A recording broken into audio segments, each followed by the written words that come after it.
This morning on Inside the Game, where does the MLS truly rank against the world's top leagues? We built an all-time U.S. men's national team starting 11, and the new head coach of the U of D Jesuit Cubs, Aaron Pfeil, joins us in studio. All that coming up right now.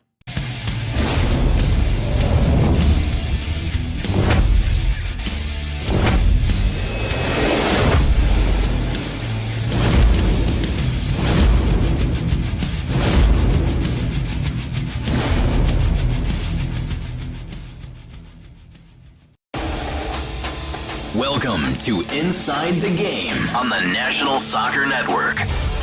Now, here are your hosts, Jonathan Turner and Nathan Wangler.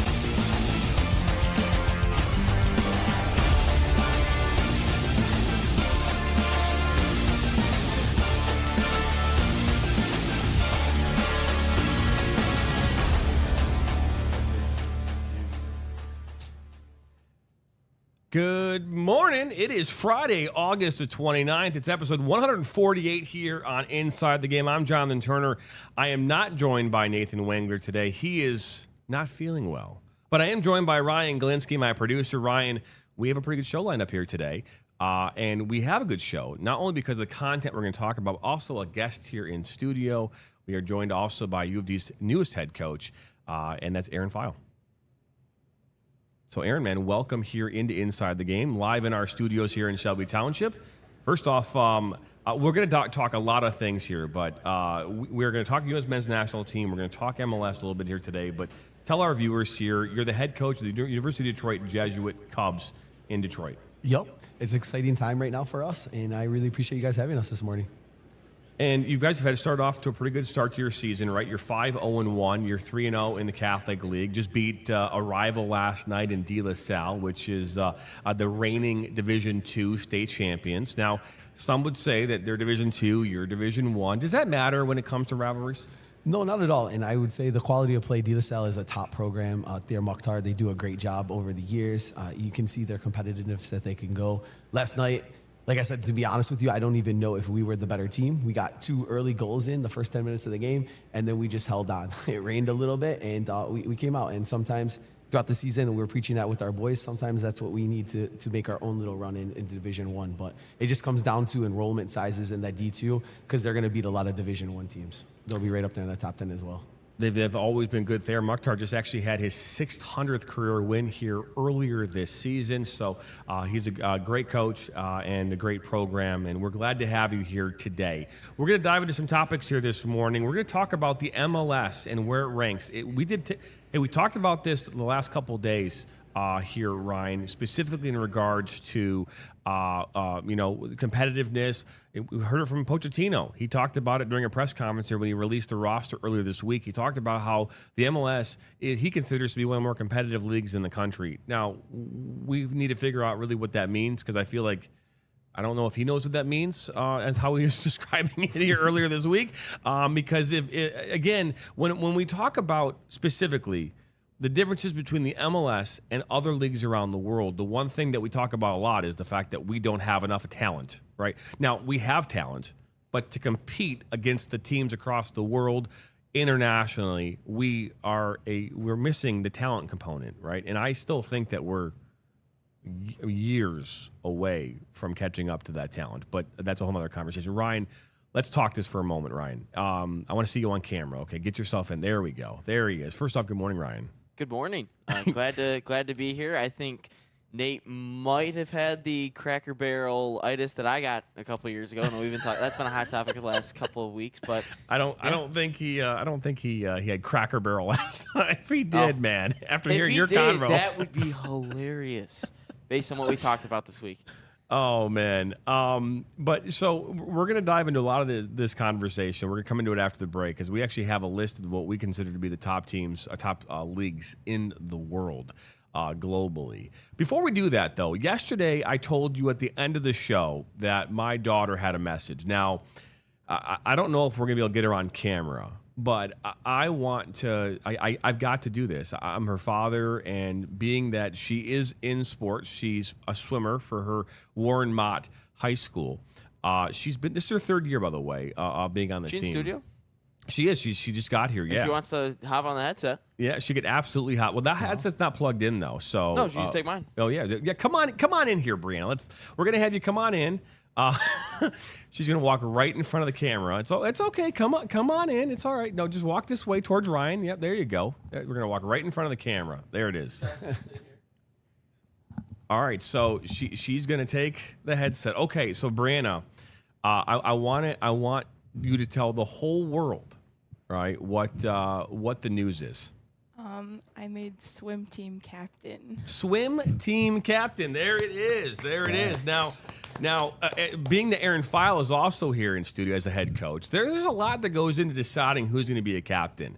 Now, I think when I was growing up, it was all based on popularity. It wasn't based on anything other than who liked people more.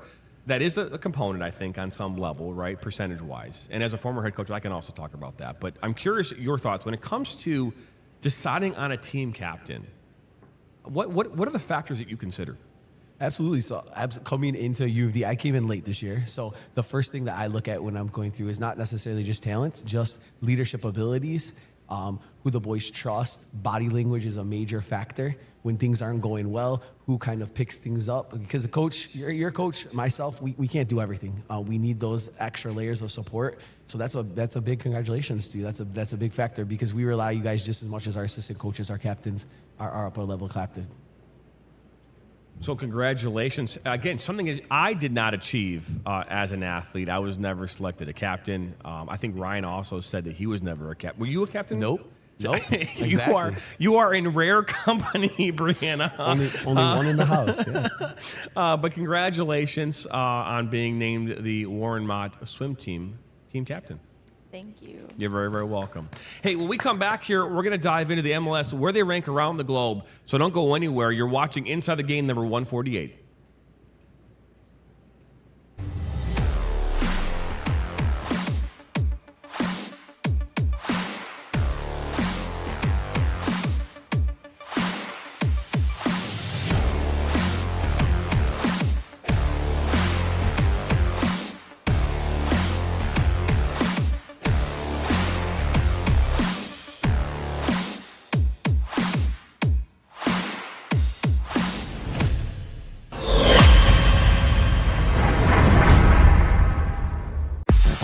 The Flint City Bucks are Michigan's top soccer franchise with 4 national championships, 9 conference titles, and 15 Great Lakes Division titles. They have produced 107 players for Major League Soccer, and they focus on attracting top talent and shaping soccer's future. Michigan Bucks Academy joins NLS Next new competition tier starting in September of 2025. This offers elevated levels of play and flexibility for high school participation. The Academy will provide premier development, high-performance training, and exposure to scouts through regional tournaments and MLS Next events. For more information on tryouts, training programs, and key updates as we prepare for our first season in MLS Next new tier, visit MichiganBucksAcademy.com.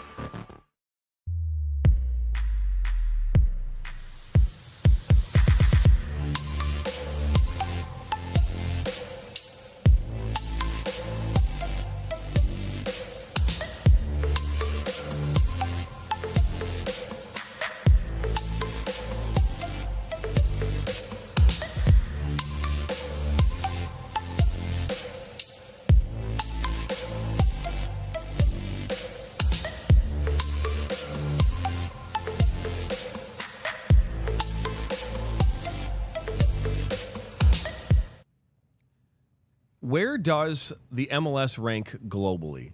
It's a question that came up during one of our TikTok comments yesterday from one of our shorts. And Ryan, when we talk about the MLS and we talk about how far we are from what we consider to be being competitive against the rest of the world, we are still far. Do you agree with that statement, Ryan? Yeah, we are very far off the rest of the world, and there's no question about it. I mean, again, we talked about this about a week and a half ago about how many U.S. men's national team players are across the pond. It's at least 18 to 20 players, if I'm not mistaken, that are a combination of varying degrees of where they are. They might not be on the roster of the men's national team, but in the mix, in the hunt. I don't know how many U.S. players, like in totality, are playing over the pond who are meaningful in their sense of how they play and their impact on the game, right? When we talk about meaningful players, right, we could argue a number of players, but right now Josh Sargent being one of those players, right? Christian Pulisic, meaningful, right? Impactful player, right? Chris Richards at Crystal Palace, another one. Right. Okay. So there's at least 6, 7, 8 players that maybe inside of the United States are impactful across the pond. Is that about a right number, a fair justification or so? Yeah, I'd say so. Okay. And we just talked about Gio Reyna. Now Reyna's going someplace else, but Reyna, for the most part, not impactful. No, not at all. And Musa just transferred yesterday, £25 million move to Atalanta. Yep. Hopefully that's a more impactful move for him as well, because he was not quite in the AC Milan side all the time, but he definitely got a couple of minutes. But hopefully that's a more impactful one. But I'm looking at impactful. I'm thinking Sargent, as you mentioned, Pulisic, Richards, Joe Scally. I don't know how much he plays for Mönchengladbach. And Malik Tillman just made a big move to Leverkusen this summer, I think for 30 or 40 million. So hopefully, I mean, that's a hefty price for him. He should be contributing at that price. Other than that, can't think of anyone's off the top of my head.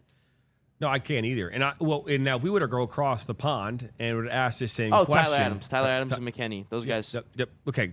So, but again, we go across the pond. And we're sitting in a pub right now having the same conversation, but this time we're talking about how many impactful players would be in the the EPL, Champions League, La Liga.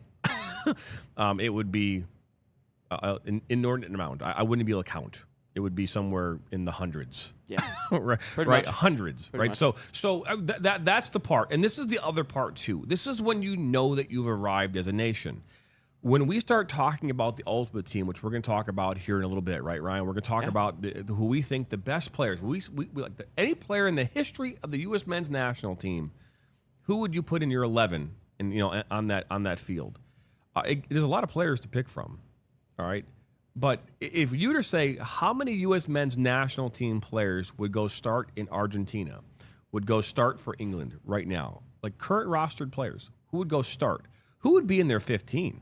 Because again, when we start talking about rosters and roster management, when it comes to the U.S. or international teams as a whole, those top 15 players can be interchangeable, right? 15 players are interchangeable. Now, there's players 16 through 19, right, who are going to be those, we call them those fringe players, but your 15 players, that's the players you're counting on to win soccer games. And now granted, you may go to England. In the U.S., maybe you're counting on 8 players. You're counting on 7 players, right? Yeah. I don't think the full 11 are going to get you there. But other countries, they have. So where do we pick our players, and where would they go and start on teams across the world? And we had this conversation, and that's where I say we haven't arrived yet. Because if you can't pick one player from our team to start on any of the teams in the top 15 outside of us, who would start? Who would start for Spain? Who would start for the Netherlands? Who would start for Brazil? Who would start for Argentina? Who would start for England? All right. Now, we could argue goalkeeping. Now, I don't think any of our goalkeepers could start, by the way. But if you had Tim Howard could have started for a number of international other countries. There's no question about that. I think we could all agree on that. So we'll just exclude goalkeepers for a second. But you tell me which one of our players. And I think the only player that's close enough right now would be a Christian Pulisic. That's it. And maybe hear me out here, maybe like a Tyler Adams or a Weston McKennie, just based on the fact of where they play. Okay, so it's Christian Pulisic is the only one. And would he start for England? No, he would not. Okay, would he start for Argentina? We talked about maybe there's a player that maybe on Argentina you said that he might be able to start in place of, maybe somewhere on that roster.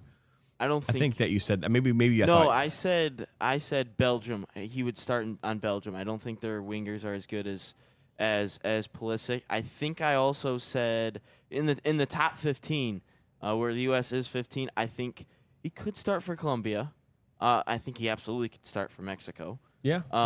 Morocco, and I think Croatia and Belgium. I think that's really about it, because he's not touching the Argentina side. I don't think. No, he's not touching it. He's not touching it. Spain, no way. France, no way. England, Brazil, no. Yeah, I think outside of that, there's like 3 teams. Well, let's also ask Aaron this question. Aaron, do you think that Christian Pulisic could, outside of what Ryan just said, could start anywhere else? I'm not an expert in this area for SMU, but I don't either too. And I think it's important too that you look at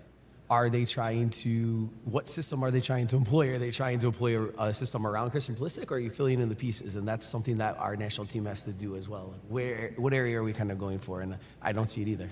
Okay, so Aaron also again doesn't necessarily believe that Christian Pulisic could maybe start anywhere outside the places that even you had mentioned, Ryan. And so this is where we say that we ask this question. Now I created this graphic here earlier this morning in regards to where the MLS currently sits right now globally. Now, number one, I think this is a healthy debate about which is the best league in the world. But I just think based on fans, based on teams, the amount of teams, the quality of teams, all of that the Premier League is the number one league around the world. Now, there's a two-way tie between Serie A and La Liga. I think those two you could, again, interchange, whatever the case might be. Bundesliga, right? 5. Liga Uno, right? 1, right? We talk about the French league, right? EFL Championship in England, the Belgian Pro League in Belgium, La Liga Portugal. Now, I don't know how I can pronounce this. Arecidario? Did I pronounce that right? That sounds good. Arecidario, Serie A. I get my wife. She's from Brazil. She could probably answer that. But Serie A in Brazil, and then there's a Major League Soccer right now tied in that 12th spot. Now, granted, based on the way it is, but they're 12th. Liga MX, they're tied. Yeah. We just saw in League's Cup with Liga MX, the United States knocked every single team out. To be fair, that made the tournament worse because now you have 4 MLS teams competing for a cup in the middle of the actual MLS season. It seems more like a U.S. Open Cup now. But we look at that and say that's where we are down the list. Now, could we argue that maybe they're better than the Liga Portugal or Belgium? I mean, I think those are all. Have they been around longer? Those leagues have probably all been around longer, right? And so when you start talking about historical aspects, it's like, if we talked about, if there was, other leagues around the world that had football, I think there's only really professional, I think there's only 2.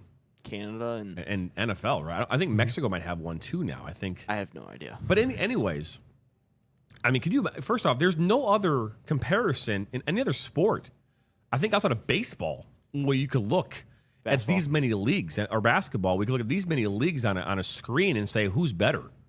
But arguably Premier League. And so when someone's like, well, we're competitive. When Pochettino uses the thing, well, we're competitive. What does that mean? Are you talking about competitive inside of your own, your own bubble, like your own league? I mean, I saw some stat yesterday about how the MLS over its history has had 19 different champions. Or something like that. Okay, what does that mean? Does that mean competitive? Or does that mean you just can't find people that have continued success? I mean, is that competitive there? I mean, what is that? So when you have 19 different champions of the course of your history, what does that actually mean about your league? Does that mean that anyone could win at any given time? I would say with the way that the MLS has kind of worked is that there's a lot of older players that come in, and there's a lot of the top young talent leave. So I think what it is you kind of get a team that has that 1 or 2 year, 3 year window, kind of how we see with all American sports, NFL, NBA, all that fun stuff, and they all just kind of either retire or they just leave. And I think that's the way the MLS is. That's how I don't think it's necessarily more competitive. I mean, you kind of look at all of our American leagues. There's champions all the time, every single year. Or there's usually a different one. And I don't think that is just because it's competitive. I just think it's the way that the sport is shaped. You kind of go overseas and look at England. They've had the same 2 champions for, I think since 2018. They've had the same. That doesn't mean it's more competitive than the MLS, but it's just the way that the leagues are shaped. I don't think there's any argument that the Premier League is the top league in the world. And I think no argument. It's a great, you wake up on a Saturday morning and it doesn't matter what the matchup is. It's competitive. Any given league, the 18th place team could beat the second place and get points off of it. You don't see that in the second and third, the Liga and Serie A. It's the same thing. You see the top 4 dominating every single matchup. So it's the same thing with the MLS. It's kind of that pattern. Yeah. And so when we start talking about this word competitive, I remember my athletic director when I got hired at Groves. He goes, John, our parents, as much as they care about winning, they actually care more about just being competitive. So they don't want to go out. Well, okay, winning is winning, fine, whatever. We want wins. But at the end of the day, the thing that I was being told is that they don't want me getting smoked 6-0 every game. Right. They want to see 2-1, 2-2, 4-3. You know, close games, and even if you lose them, they're close. I mean, there's a battle, a hard-fought, tough, competitive game. And when you go out and get smoked 8-0, like we saw Bloomfield Hills do against Avondale on Tuesday, you know, that's not what that's. Don't do that, John. Don't get yourself in that spot. And parents as a whole will be happy. Now, when you go to Troy Athens, or you go to U of D, or you go to De La Salle, where winning has been the norm, you're fighting for state championships every year. No, you're supposed to go win.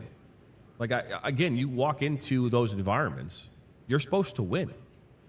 And so, is there a team in the MLS every year that, you know, players walk in and go, well, we're going to win this thing? Oh no, we don't have a hope in hell. You know, I mean, you looking top to bottom, what teams in the MLS every year you like have that? Now with Inter Miami, with the players you have there, that team should be in the MLS Cup every single season. I'm sorry, but you have the world's best player ever. Right. Yeah. And you have Suarez, and you have a whole supporting cast of great players. Busquets, Alba. Yeah, I mean, so that team should be in the world, and should be in the MLS Cup final every year until he's gone. I think we can all agree on that. Yep. It would be a disappointment if they didn't. Correct. Right. So who is the next team? Now we could argue that LAFC, which now has Son, right? Now are they the next? You know, we've seen Columbus Crew, who won it last year, right, on their own home field. I think it was last year they won it.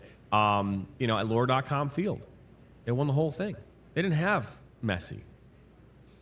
That's a mess. I mean, right? I mean. I know. That was very dad joke. Thank you. Very dad joke. No. Bam.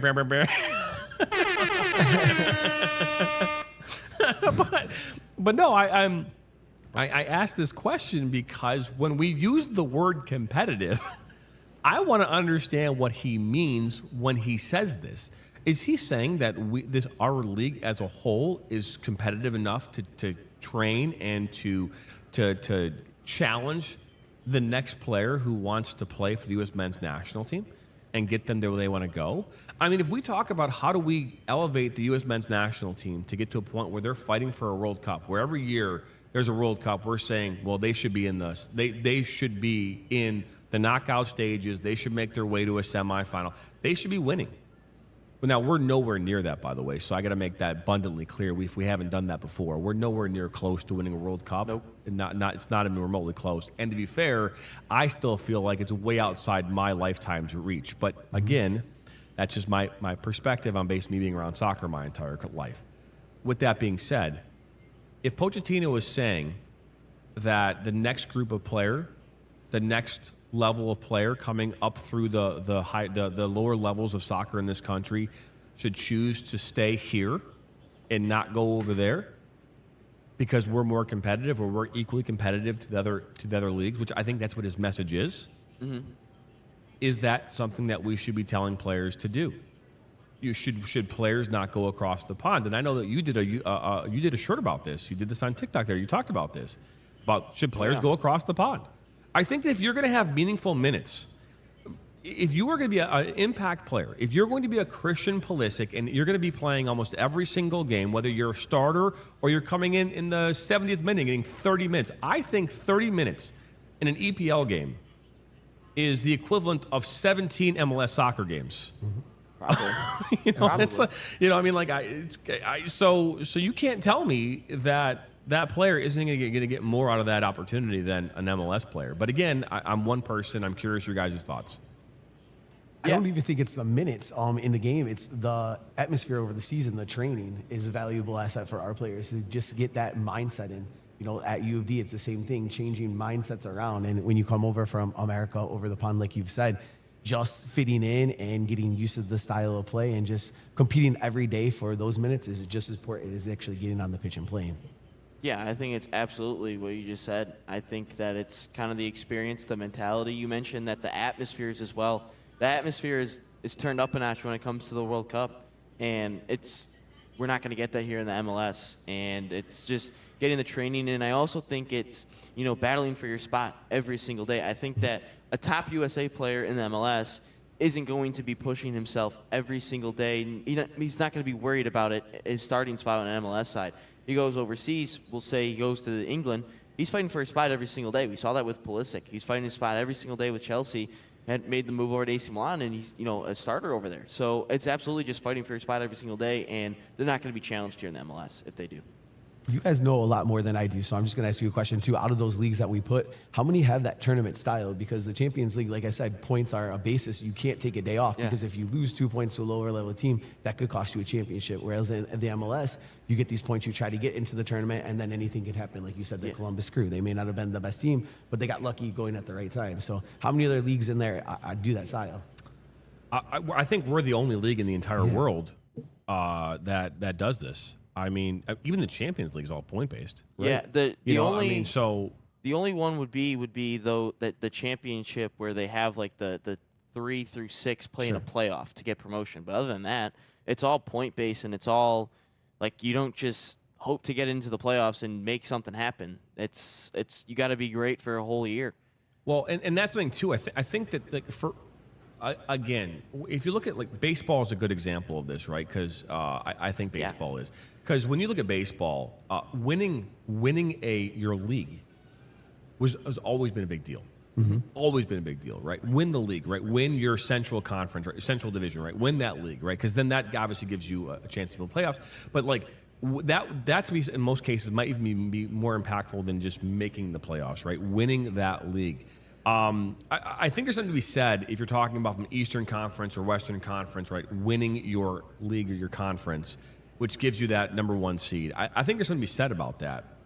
That's an American thing, right? It's an American thing. What we've done, just like with the All-Star game, there's no All-Star games over anywhere else. We talk about this all the time. The fact that we're even punishing players for being an All-Star game or not being at All-Star games is insanity when it comes to soccer because nowhere else around the world do they celebrate. Everyone's like, what is an All-Star game? Like, what is even the purpose of this? This doesn't make any sense. It's all a money grab. And so, I mean, and to be fair, again, everything over there is the equivalent of the NFL here. Everything over there, football, soccer, it's the same thing as the NFL here. It's crazy how everything is connected to soccer overseas and in other parts of the world. And so, does that play a factor in our development? I don't think so. I don't think it does. I don't think a player who's right now is 9, 10, 11 years old who's playing for the Michigan Jaguars or playing for FC Pride down in Indiana or playing for FC Tucson. I don't think that player's going, my gosh, man, I wish that the NFL was, we were just as great as the NFL. No, I don't think that player thinks that. They just love playing soccer. And so from a developmental standpoint, as you're growing, the amount of attention that goes with it, it might come and go, but that doesn't change your love for the game or how you play it. And so I think that's a cop-out for all of us to sit here and say, well, soccer's fifth. Soccer's fifth. Mm-hmm. That's why we're not successful. Nothing to do with it. Yeah. Maybe a lack of money. But I would argue that U.S. Soccer has more money than God. It's a good point. How much not we gave Pochettino? I don't think that there's a lack of money. They're building a brand new state-of-the-art facility in Atlanta, right, for their U.S. training, right? They're doing all these things to help grow the game. There's just not a lack of money at U.S. Soccer. Mm-mm. No. What it comes down to is that at the right old age of 12, 13, 14, when players have a choice when they can start to enter high school, like this is where we make our mistake. This is it. Our mistake is made right there because we are trying to force players to only play soccer. Right. And they have continuously said that if you play multiple sports, you are a better athlete. Yeah. You're a better athlete. You're a better soccer player, right? And all these other players, the greatest players around the world, have played multiple sports. They even say that. I think Lionel Messi played in their sport. I think that we go down the list. I think they played I think they all played more than one sport. They weren't just soccer players. And when you start talking about developing players, if going and taking a shot and shooting a basketball, right? I'm not saying go play football. That might be, but volleyball, basketball. There's other sports you can play, but baseball. You learn these different things. You learn what it likes to be a team, a member of a team in different areas, and allows you to also grow as a player. And I think that that's one of the areas where we struggle in this country is we want to fight that. As coaches, we want to fight that. No, don't go do that. Don't diversify yourself like that. Play soccer, play with us, and don't go anywhere else. And so I think that's something that we have to work on as a culture. But I don't think the fact that we have access to more sports is the reason why we're not successful on a global stage. Any insight into whether or not Messi played? Yeah, I couldn't find anything. Okay. I could have swore I thought that he had played another sport, so it's my bad if he didn't. But, hey, we got a great show here this morning. We're joined by Aaron Pfeil here, the head coach of University of Detroit Jesuit and the Cubs. We'll talk more about their program here in our third segment. Coming up here on the other side of the break, we are going to dive into our ultimate U.S. men's national team starting 11s. You're watching episode 148 here on Inside the Game. We'll be right back after this. Experience the thrill of the game like never before with NSN's Game Rewind. Dive into full match commentaries enhanced with cutting-edge dynamic graphics, letting you relive the highs and lows of your favorite matches in astonishing detail. Whether it's a championship win or a legendary play, NSN Game Rewind bridges the past and future with a broadcast experience designed to captivate. Call 586-304-4405 and start watching today.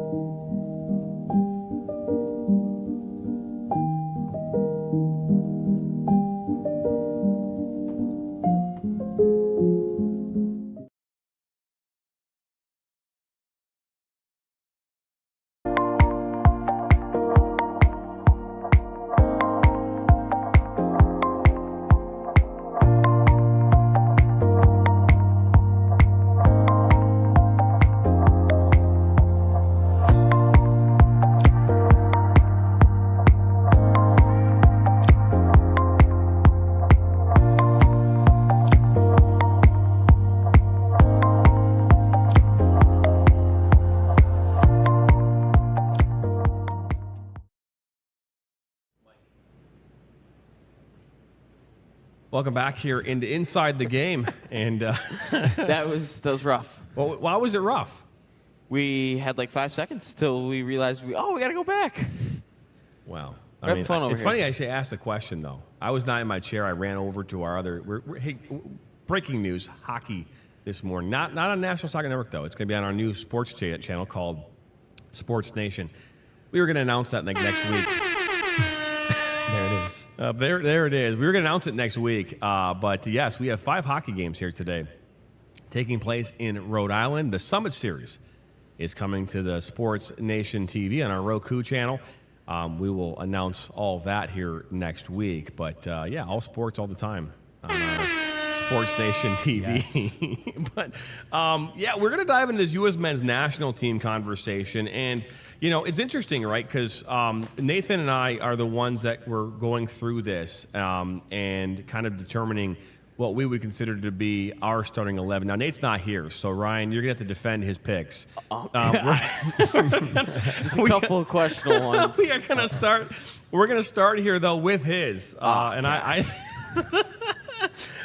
so we're gonna go. Here is Nate's picks right here. Tim Howard. Okay. Obviously, that's fair, right? Absolutely. I mean, we could argue Casey Keller. We could argue. I still think, from my perspective, that Tim Howard is the right pick. But he's got Anthony Robinson, obviously a current U.S. men's national team player. Carlos Bocanegra, not a solid bad one. pick. That's not a solid pick. Eddie Pope. And he's also got Serginho Dest. So he's got 2 U.S. men, current players on the roster in the back 4. We'll talk about that in a moment. Claudio Reyna, not surprised. John O'Brien right there in the middle. Tab Ramos also in the middle of the pack there. By the way, his formation is 4-3-3. Okay. Pulisic, Dempsey, Donovan. Now, those are very good up top picks. Now, I think he went with two too many in regards to current U.S. men's national team players in Anthony Robinson and senior Serginho Dest. Now, Serginho, is he currently hurt right now? I have no idea. Now, Robinson is currently... That's another player that we did not mention that makes an impact in Europe. He's a everyday starter for Fulham. There's another one. Yeah. So my all right, so let's go through this. What are your thoughts on Nate's picks here? Well, Dest is coming back from an injury, so there's that one. I just searched that one up. I just gotta say, Dest and Anthony Robinson, as much as they impact the current team.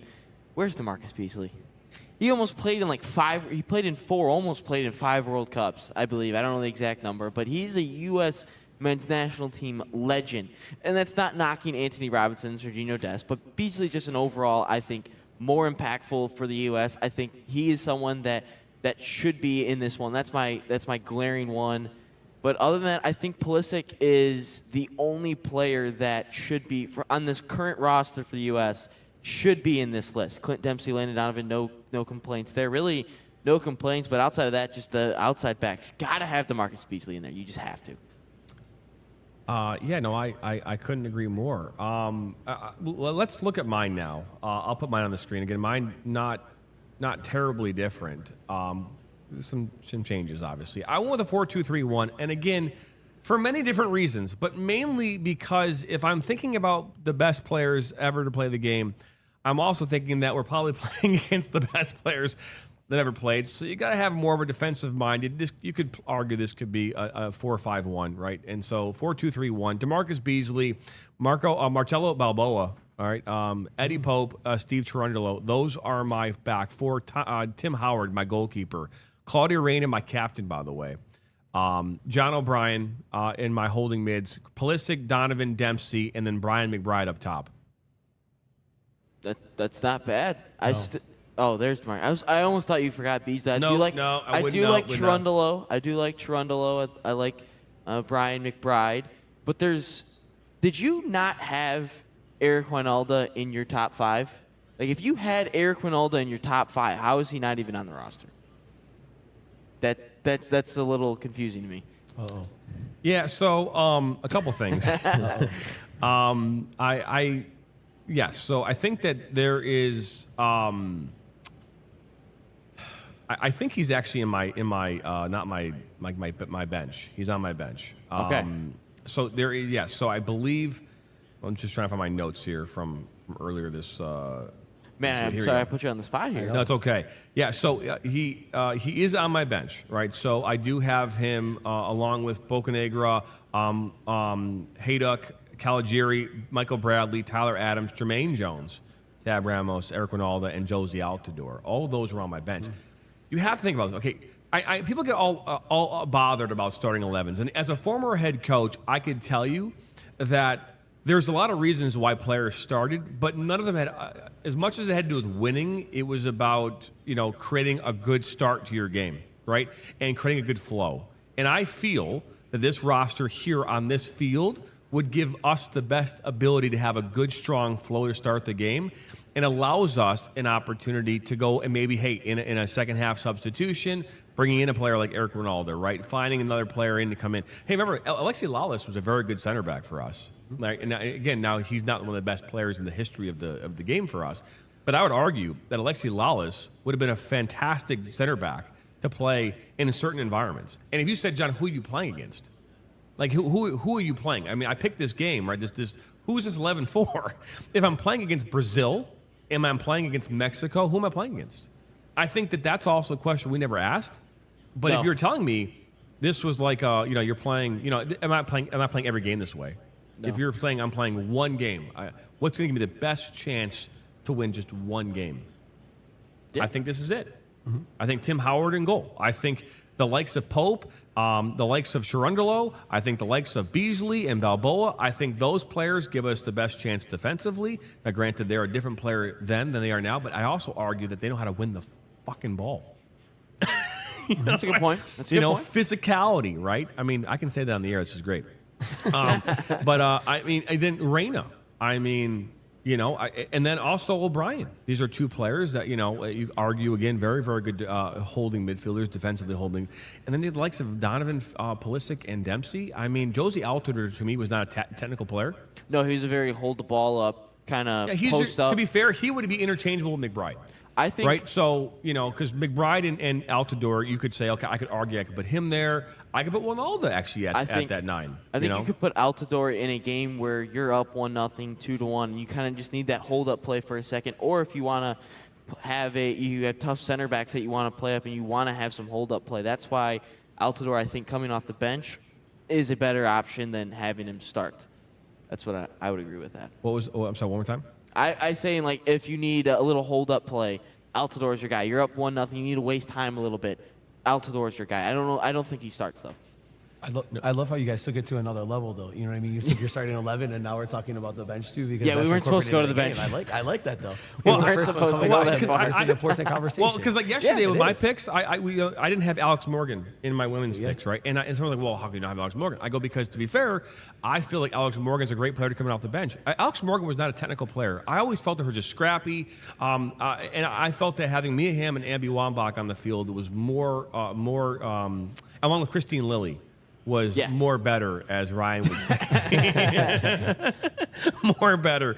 But I felt like those players were more impactful on the pitch than Alex Morgan. But Alex Morgan would be a great player to come in and maybe sub out and sub on for an Abby Wambach or sub on for an a Christine Lilly. Right? I felt like that was would give us the best chance to win in a soccer game. But I don't think Alex Morgan would start, even in her heyday.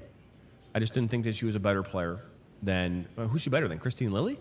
Yeah, you put in your front four kind of, because you also played 4-2. Something about you in 4-2-3-1s. You went Lilly, Lloyd, Ham, and then Wambach.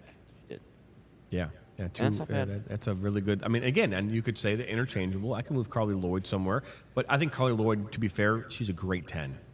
Great 10, right? Workhorse, great 10. She's got the great, but she's not the. She would even tell you she was not the best player that played.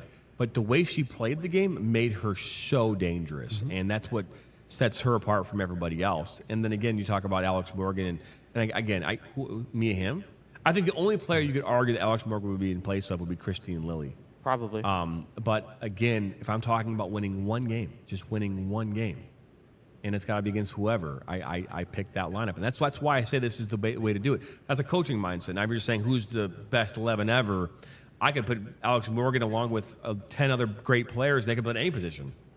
Absolutely. I mean, let's be honest. We talk about the dream team every year in the High School Coaches Association, right? Those players are combination, but they're like 9 forward, 1 goalie, and a defender.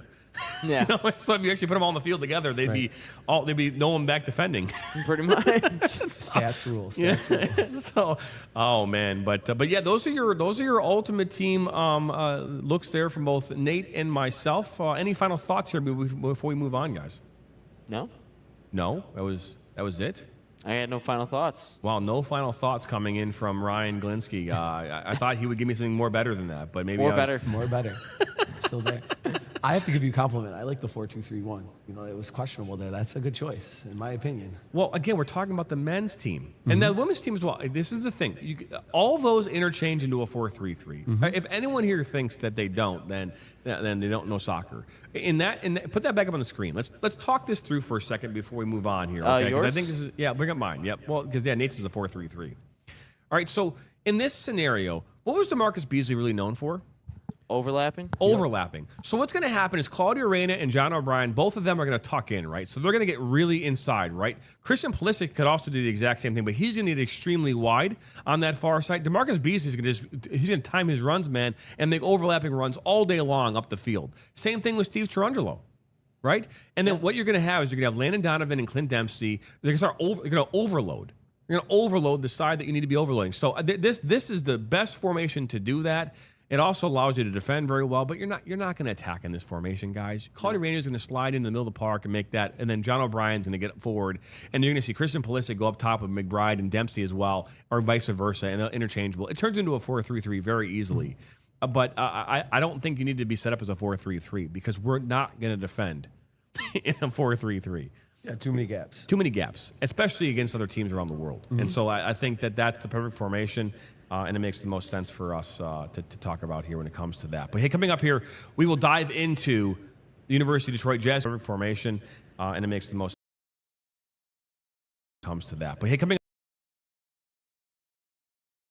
up, Jesuit, the Cubs, we'll talk about the Cubs, we'll talk about their season, and talk about this program. But when you're watching episode number 148 here of Inside the Game, don't go anywhere. Are you ready to create unforgettable moments for your audience? NSN offers professional live streaming and full broadcast services tailored to your needs. From high-quality production to exceptional coverage, we ensure your game or event becomes a spectacle to remember. Book your next game with us today. Call 586-304-4405 to schedule your broadcast and let NSN bring the action to life like never before.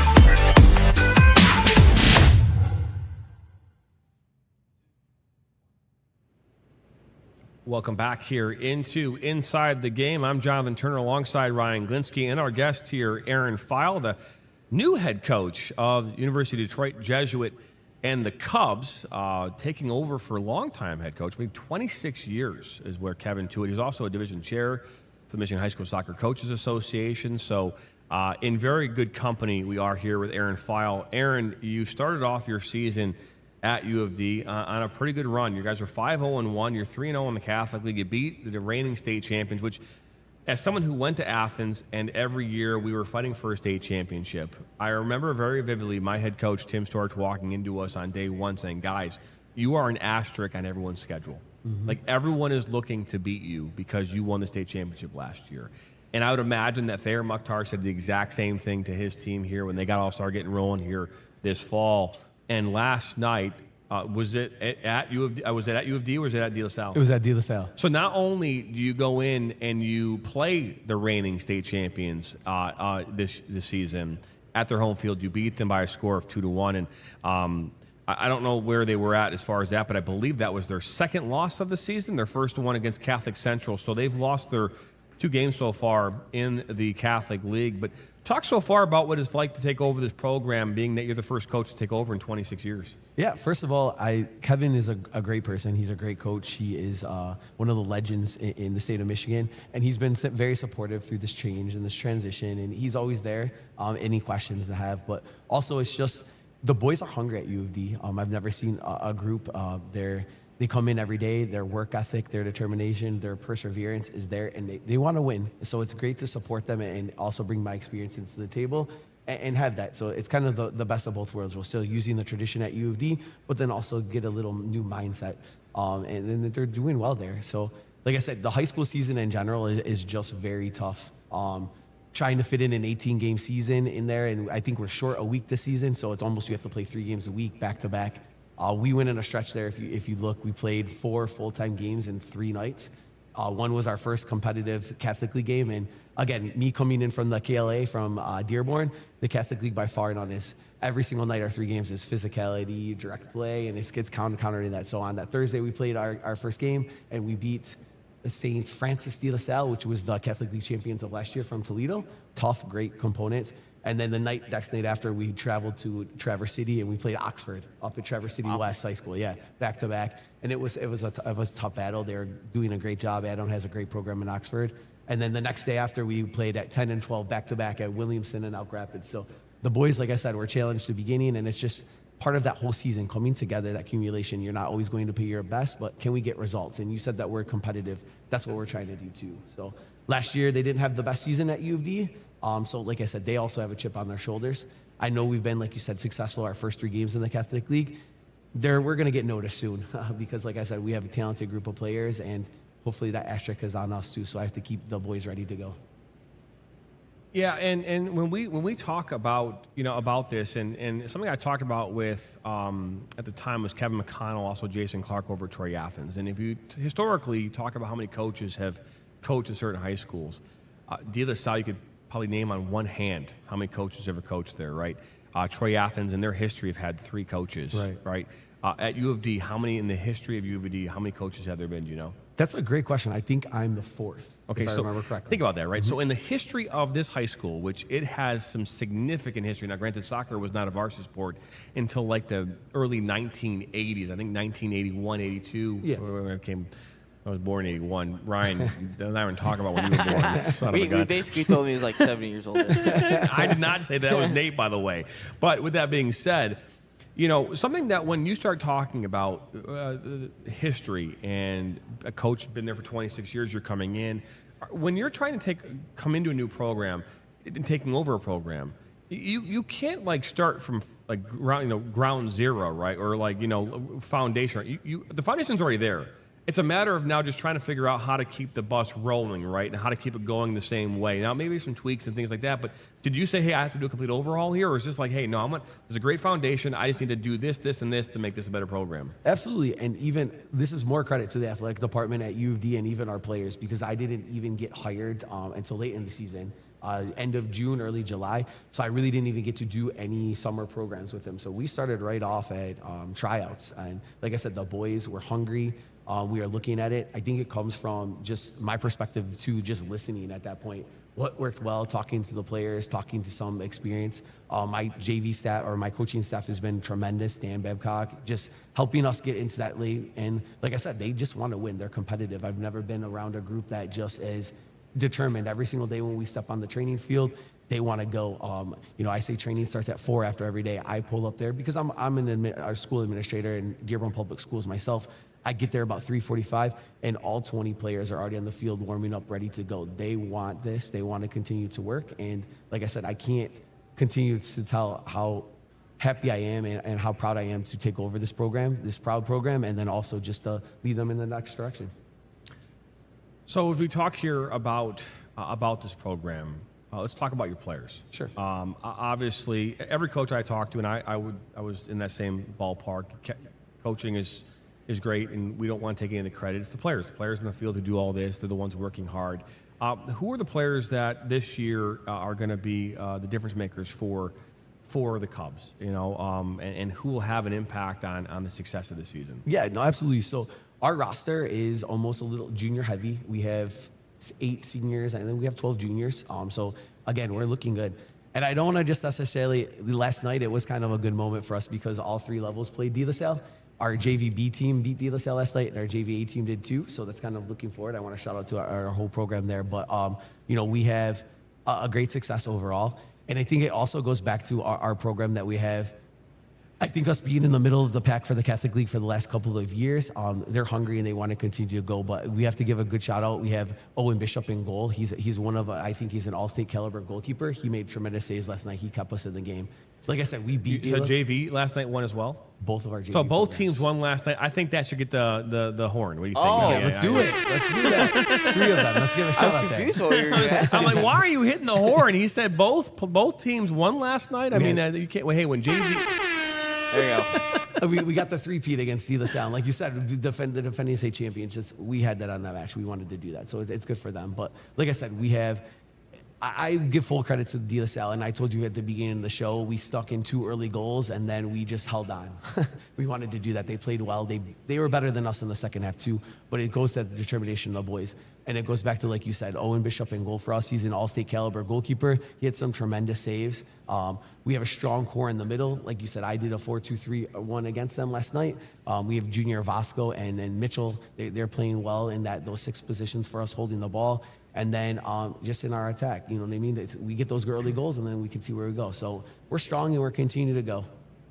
Yeah, I got one for you. So in my family, my dad and his whole side went to Harper Woods, Notre Dame. No, not there anymore, but Catholic League, and they did all that. And he has a running joke with me because obviously Anchor Bay. He went to Anchor Bay as well. We found that out. There we go. That's a Tars. horn. Go Tars. So we have a running joke that the Catholic League, it just means more. That's what he always tells me. What makes the Catholic League so difficult to play against, and how difficult is it to win that league? So, like I said, first of all, it's going to play everybody that second round. So we play everybody home and away. So there's these 6 teams, and we may sneak in these couple there. We're not expecting U of D to do these things. That second round, I expect you like that asterisk. We're not going to get away from that necessarily. So it's going to be tougher as we go through it. And just from this is just the physicality of the league. You go in and never out. You can say how physical it is, but until you actually see 3 games in a row and how the players play and how they bounce off each other, how they get back up, how necessarily kind of direct the play is at some of the level it's hard to possess in some areas, and just the caliber of players. You're talking about some of the players here play for some of the top clubs in the state around there. I'm looking at my bench, and I have some caliber players that may start on other rosters that are coming through, and it's just they want it more. They have that experience, and I say the Catholic League is right up there. Like we said, the Premier League is the top league. I think the Catholic League has to be competitive in the state of Michigan as one of the top. So you think it also means more? You agree with my dad? It just means more? Every night is a battle. It's just like when I said in the Premier League, the bottom of the team. Right now, you could say Toledo St. John is in last place, and they gave us a contest. You know, we won 2-0 against them, and they were off free kicks. One was a penalty kick, and one was off a free kick. We didn't get a goal in the flow of play, and they are a good team. So any given night, like you said, De La Salle is 1-2 in the league right now. They beat Brother Rice, and they lost to Catholic Central. They lost to us. So you're looking at somebody that could, again, be a reigning state championship. It's just difficult. It's a battle every single night. I think when I was, like I said, at Dearborn and doing the KLA, I did my schedule. I wanted some of the top teams in the state as my league opponents,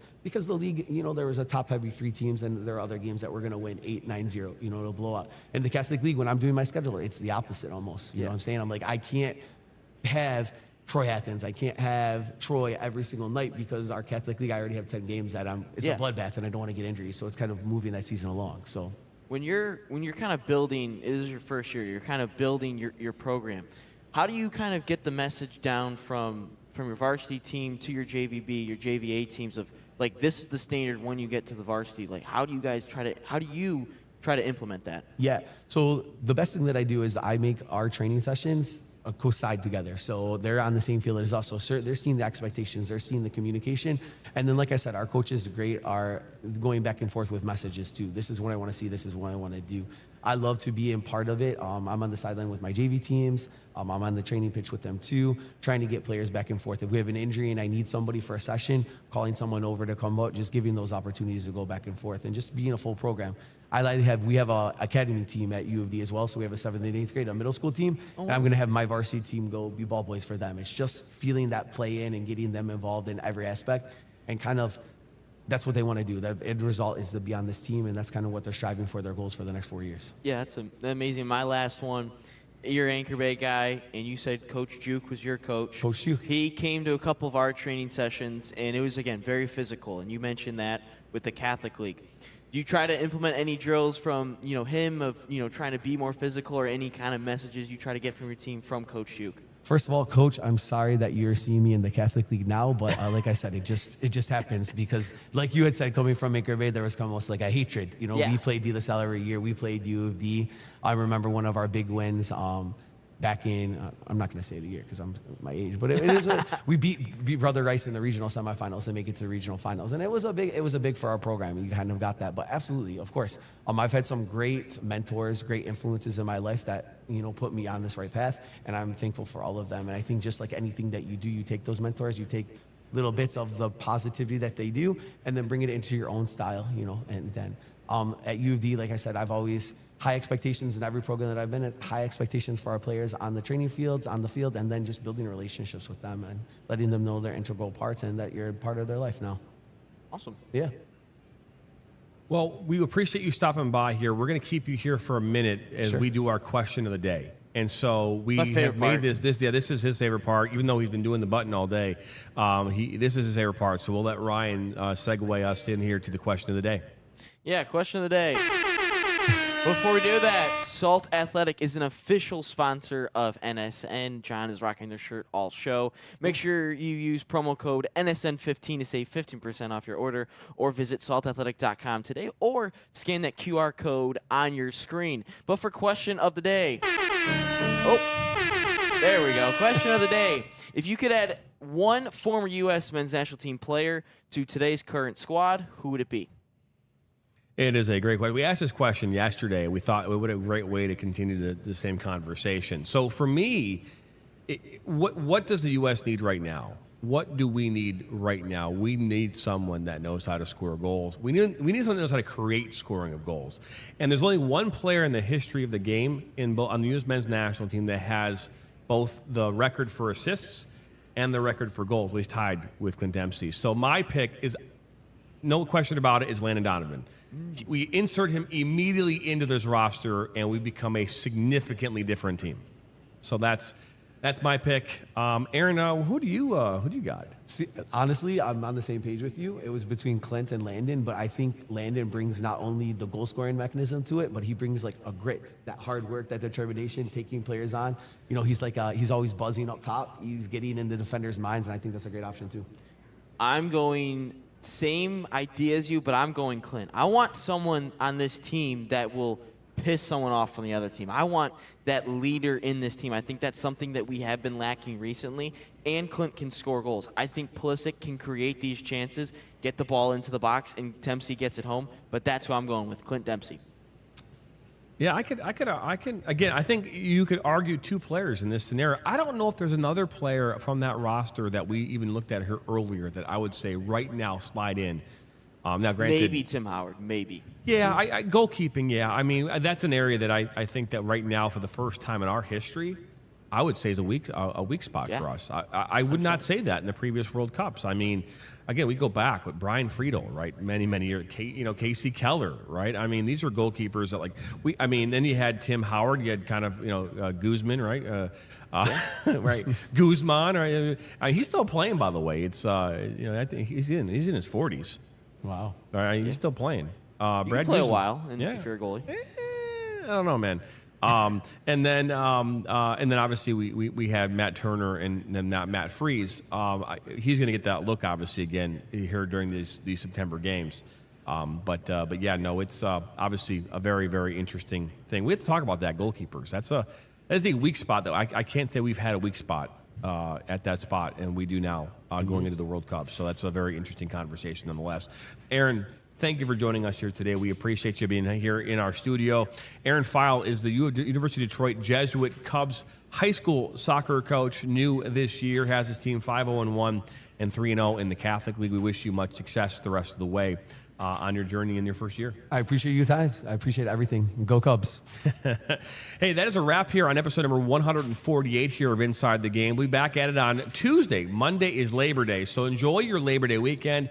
I certainly not say I'm going to necessarily enjoy it. We'll be here all weekend doing hockey games, but we will be taking Monday off to enjoy this Canada Day. Back at this on Tuesday as we put our there we go. I guess we're going to, our Ryan producer's going to, he's just wanting to do, no, it's okay, man. It's all good. Just, that was a weird way of saying get off the air. Okay.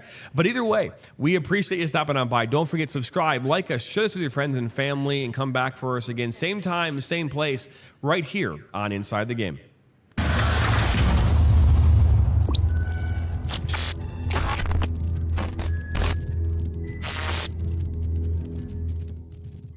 From the biggest matches to the hottest takes, Jonathan Turner and Nathan Wenger bring you the stories, the analysis, and the edge you won't get anywhere else.